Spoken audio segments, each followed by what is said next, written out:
E aproveitando a oportunidade que o pastor então concedeu para que pudesse partilhar da palavra, alguns cânticos já me ajudaram bastante hoje. Eu queria analisar uma das cartas do Apocalipse, e eu queria que os irmãos pudessem abrir, por favor. Apocalipse, capítulo de número 2.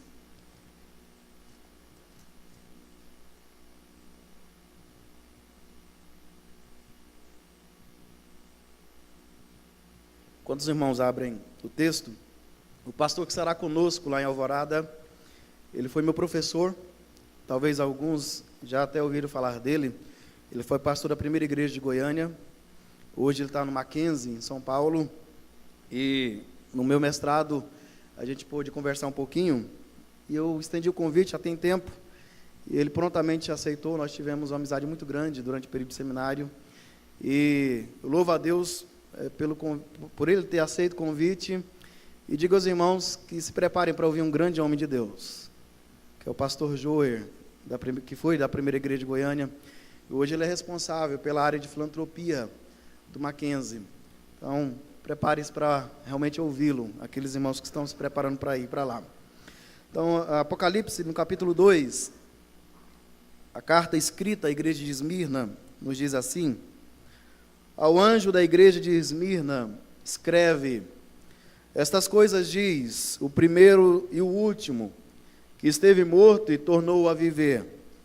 Conheço as tuas tribulações, a tua pobreza, mas tu és rico, e a blasfêmia dos que a si mesmos se declaram judeus, e não são, sendo antes sinagogas de Satanás. Não temas as coisas que tens de sofrer. Eis que o diabo está para lançar em prisão alguns dentre vós, para serdes postos à prova, e tereis tribulação de 10 dias. Ser fiel até a morte, e dar-te-ei a coroa da vida. Quem tem ouvidos, ouça o que o Espírito diz às igrejas. O vencedor, de nenhum modo, sofrerá dano da segunda morte. Vamos orar? Deus Santo, nós já podemos nessa noite tributar louvores e honras ao Senhor por meio das canções. E nós rogamos ao Senhor que pelo Teu Santo Espírito nessa noite esteja, Pai, iluminando o coração dessa igreja, cada pessoa que se encontra nesse recinto, para que possam, ao ouvir a Tua voz, sair daqui renovados, transformados e animados pelo Senhor, o único que pode nos trazer esse bem. Eu peço ao Senhor, ó Deus, que esteja tomando cada coração, cada mente, cativando, ó Deus, para que ao ouvir a Tua palavra, sejam alimentados pelo Senhor. É o que oro e agradeço a Ti em nome de Jesus. Amém.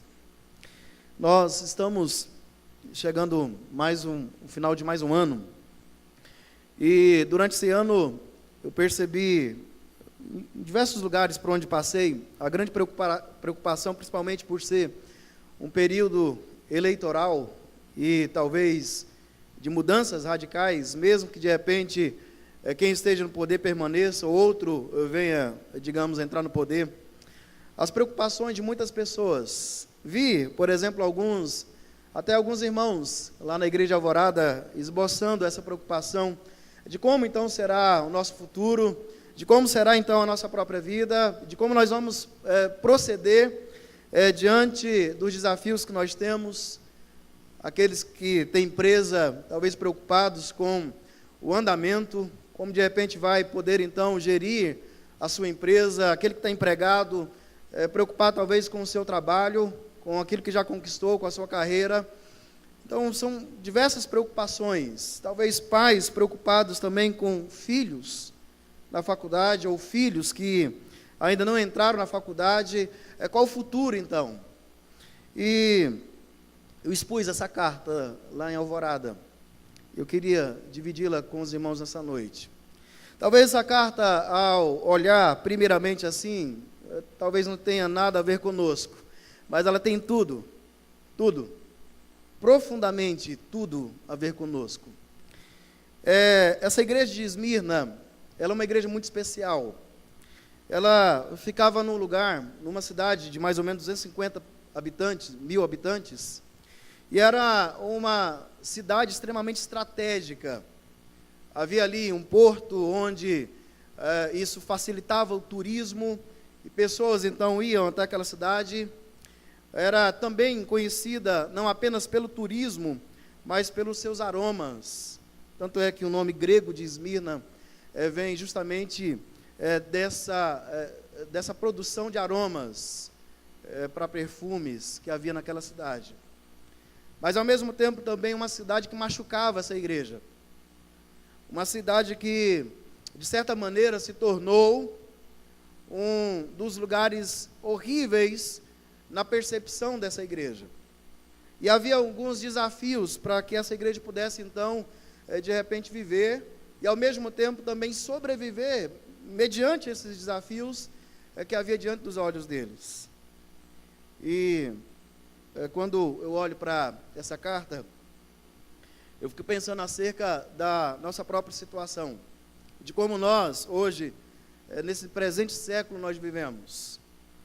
Porque quando olho para essa igreja, eu também vejo as mesmas lutas que nós temos entre nós dependermos de nós mesmos, daquilo que nós possuímos, daquilo que nós somos, daquilo que nós construímos, ou dependermos daquele que é Senhor de nós, daquele que cuida realmente das nossas vidas. E esse era o desafio dessa igreja. Para os irmãos entenderem bem, primeiramente, quem escreve essa carta não é simplesmente João, mas é o próprio Cristo escrevendo essa carta à igreja.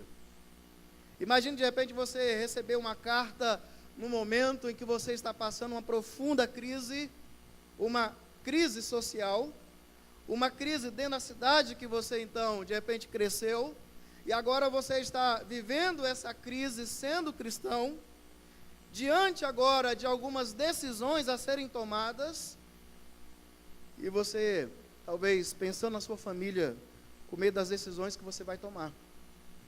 É isso que a igreja está vivendo.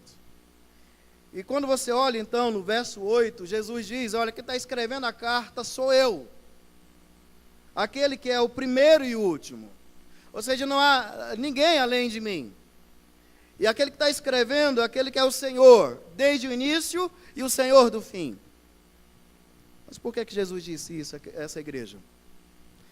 Primeiro, meus irmãos, é necessário nós entendermos quais tribulações essa igreja está vivendo.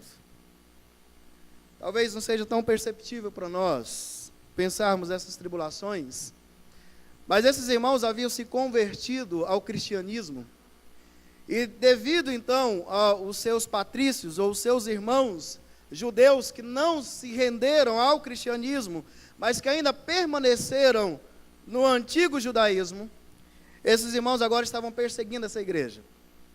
Esses irmãos se levantaram contra a igreja. Mas não era apenas uma luta de poder então dizer à igreja que deveria retornar ao velho judaísmo, retornar então às velhas práticas, e simplesmente isso. Quando você olha no verso de número 9, é percebível aquilo que Jesus diz a essa igreja: eu conheço a tua tribulação e a tua pobreza. Quando Jesus se refere à pobreza da igreja, é porque alguns irmãos daquela igreja, que haviam se entregado a Ele pela palavra pregada, esses irmãos, muitos deles, estavam com as portas de trabalho, de vida social fechada para eles, porque haviam se entregado ao cristianismo. Essas pessoas então agora tinham contra eles, esses seus irmãos que ainda eram judaizantes, eles tinham contra eles aqueles que também eram, de certa forma, aquelas pessoas que tinham proeminência na cidade, e que por causa disso agora levanta contra esses irmãos uma perseguição tamanha, a ponto de então colocá-los diante de uma grande decisão. E agora, o que faço para salvar minha casa? para salvar a minha vida, eu volto ao judaísmo ou eu continuo sendo cristão? Talvez este seja o desafio que nós também vivemos hoje. Porque muitas propostas nós temos todos os dias. Talvez você nunca foi tentado na sua, digamos, vida financeira. Mas há muitas propostas. Há muitas propostas que talvez chegam e que muitas vezes nos leva a tomadas de decisões ou a tentações de tomadas de decisões. E esses irmãos estavam vivendo justamente isso.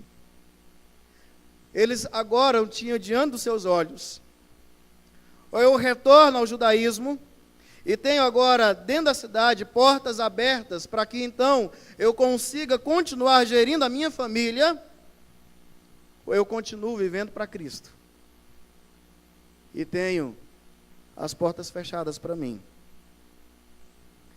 Esse era o problema.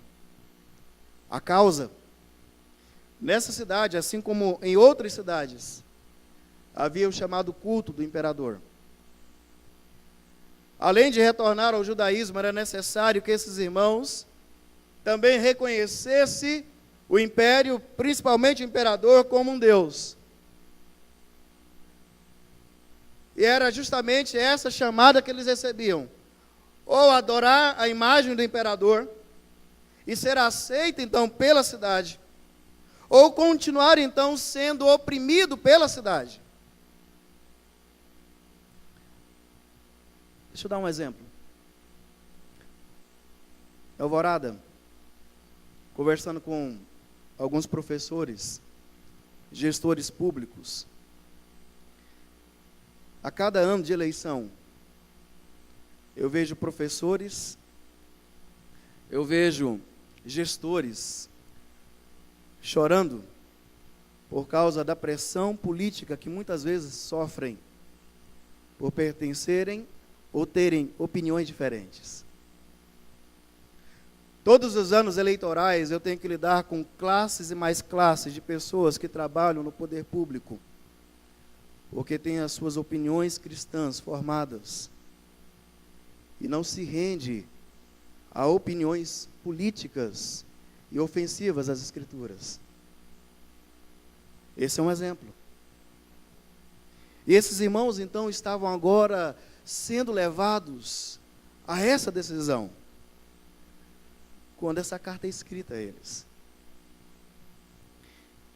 E o que mais me chama a atenção nesse texto é porque aqueles irmãos que agora tinham diante da cidade as portas fechadas para eles, e agora vendo os seus recursos se acabar, os seus recursos agora se findar, e tendo que depender de outras igrejas, como Paulo coloca também. Olha o que Jesus diz para esses irmãos no verso 9: eu conheço a tua tribulação e a tua pobreza. Agora veja que está escrito entre parênteses: tu és rico. Aqui eu tiro uma segunda lição do texto para nós. Nem sempre a visão que a cidade terá a nosso respeito vai corresponder à mesma visão dos céus. Enquanto a cidade olhava para aquela cidade, dizia, para aquela igreja, dizia: essa é a igreja dos pobres, essa é a igreja daqueles que agora não quiseram se render às nossas exigências, mas uma hora vai ter que se render. Então essa igreja, ela não tem para onde correr. O Senhor da igreja olha para ela, enquanto a cidade olha para aquela igreja e a chama de pobre. Jesus diz: tu és rico.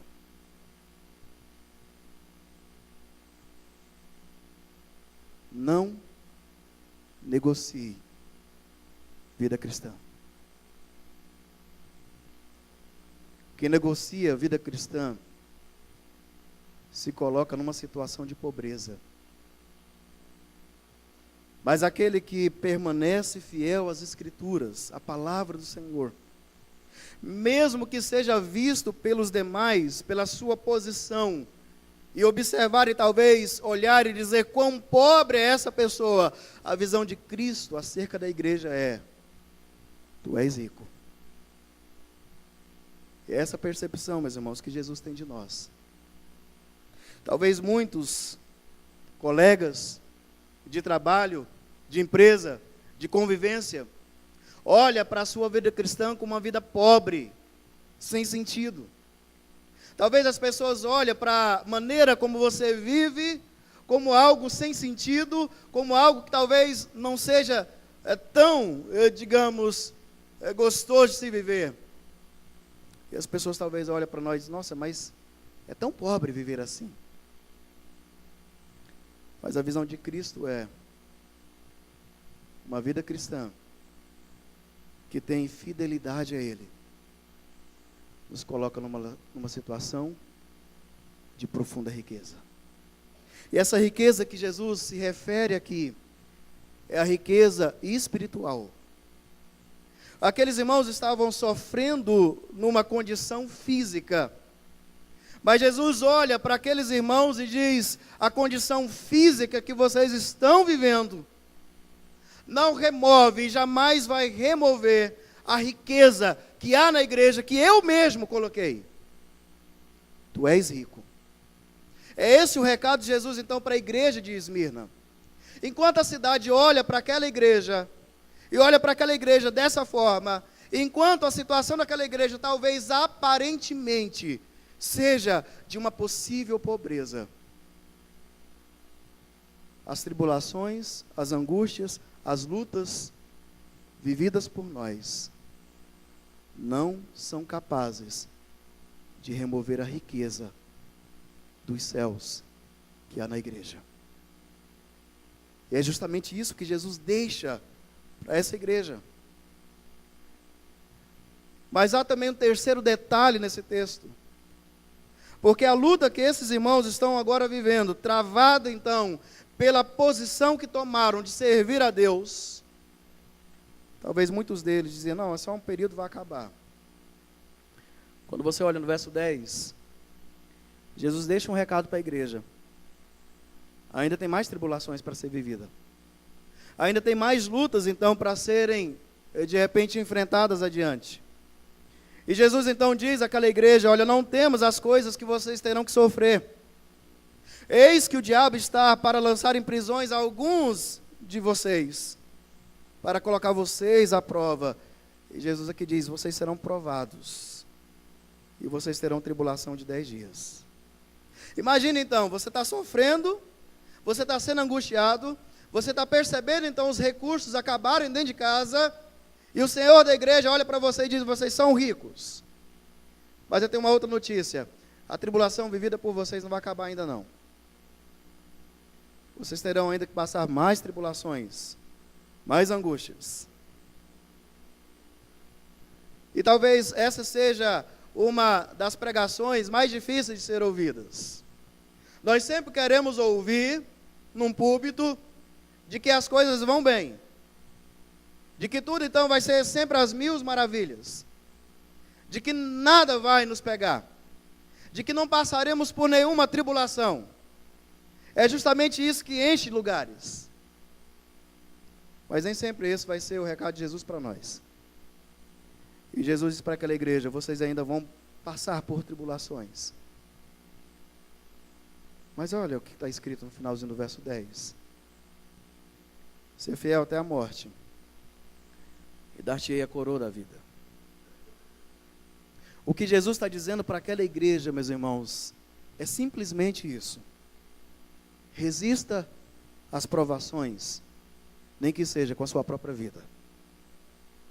Resista às lutas que você tem enfrentado e ainda vai enfrentar, nem que seja com a sua própria vida, mesmo que isso custe a sua própria vida, mas resista. É esse o recado de Jesus então para aquela igreja, e não é diferente para nós. É esse mesmo recado de Jesus para nós também hoje. Nem sempre teremos sucesso, mas até o nosso fracasso na mão de Deus se torna sucesso. É o que Jesus está dizendo para aquela igreja. Embora vocês estejam sofrendo na carne a perseguição da cidade por causa do império, por mais que vocês estejam passando então agora privações por falta de emprego, por não se render ao imperador, mesmo que isso custe a sua própria vida, lembre-se, vocês são ricos, porque o que vocês têm, ninguém pode tomar. Lembra o que Jesus disse no início? Eu sou o primeiro, eu sou o último. Ou seja, sou eu que sustento desde o início, e sou eu quem dá o fim à igreja que eu desejo. Portanto, meus irmãos, quando Jesus diz isso para essa igreja, acerca das tribulações que ainda esses irmãos viveriam, há uma aplicação que eu queria deixar também nesse texto. Normalmente, quando nós passamos por lutas ou por tribulações, quando nós vemos irmãos passarem por lutas ou por tribulações, geralmente a primeira pergunta que nós fazemos é: qual foi o pecado? Não, tem alguma coisa errada aí. Essa pessoa deve estar em pecado. Ela deve estar vivendo alguma coisa que nós não sabemos. Mas segundo, então, essa carta escrita à igreja de Esmirna, nem todo sofrimento é oriundo de pecado, mas do Deus que nos prova. E mesmo que necessário Ele venha nos provar naquilo que nós temos como vivência física, para nos levar a entender a nossa riqueza espiritual, Ele vai fazer. Esse é o recado que eu deixo para essa igreja. No momento de provação, meu irmão, aprenda a dar suporte àquele que está sofrendo. Como Paulo diz numa das suas cartas: suportai-vos uns aos outros. Aprenda a orar com aquele que está sofrendo. É justamente o motivo da carta ter sido escrita. A carta foi simplesmente escrita não apenas para dizer acerca do sofrimento. A carta não foi apenas escrita para dizer: olha, eu sei do que vocês estão passando. Mas a carta foi escrita para levar um consolo a uma igreja que estava sofrendo a perseguição de toda uma cidade. Se o Deus dos céus, em Cristo Jesus, foi capaz de escrever uma carta a alguém que está sofrendo, porque nós, simples servos, não podemos fazer o mesmo com aqueles que sofrem, com aqueles que enfrentam lutas, com aqueles que enfrentam perseguições, com aqueles que enfrentam situações que muitas vezes os levam a colocar então à prova. Portanto, o que Jesus nos diz nesse texto, eu queria então deixar como algumas conclusões para nós. Primeiro, Jesus diz: eu conheço vocês. É justamente isso que consola a igreja. Nada na igreja está longe do olhar de Cristo. É justamente isso que Jesus todos os dias nos diz pela sua palavra. Ele conhece a igreja. Nenhuma tribulação da igreja passa desapercebido dos olhos do Senhor da igreja. E é isso que Jesus diz àquela igreja: eu conheço a sua tribulação. Eu conheço a sua luta. Mas ainda, meu irmão, eu queria que você também pudesse entender que quando Jesus nos coloca à prova, Jesus está nos levando a uma escolha. Ou eu aprendo a depender do Senhor da igreja, para que eu não viva aprendendo a depender dos meus recursos. E quando os recursos acabarem, ou quando eu tiver que enfrentar uma situação difícil, eu saiba onde estou pisando, em quem eu estou me apoiando. Ou então, meu irmão, nós nos renderemos àqueles que nos pressionam. Até mesmo o nosso próprio coração é um deles. Portanto, também esse detalhe que eu quero deixar para a Igreja Batista aqui de Anápolis. Não aprenda a depender dos seus recursos. Dependa do Senhor da igreja. Aprenda a depender daquele que conhece a igreja. Porque no dia que Deus quiser provar um de vocês, meu irmão, você saberá quem é o Senhor da igreja, de joelhos dobrados, como Jesus chamou essa igreja a fazer. Eu queria que você olhasse comigo um texto lá de Hebreus, no capítulo de número 13.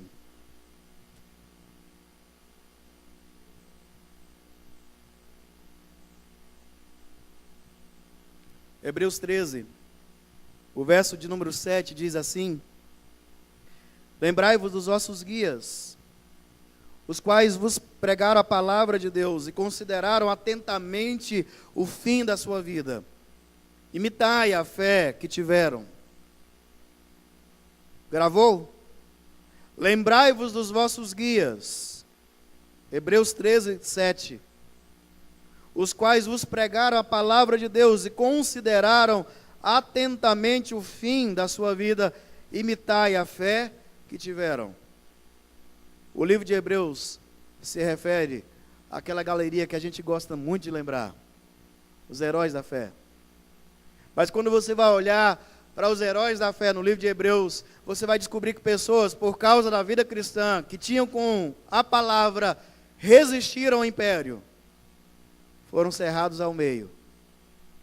Serviram de alimento e diversão em arenas para feras, diante de locais lotados como se fosse um estádio de futebol.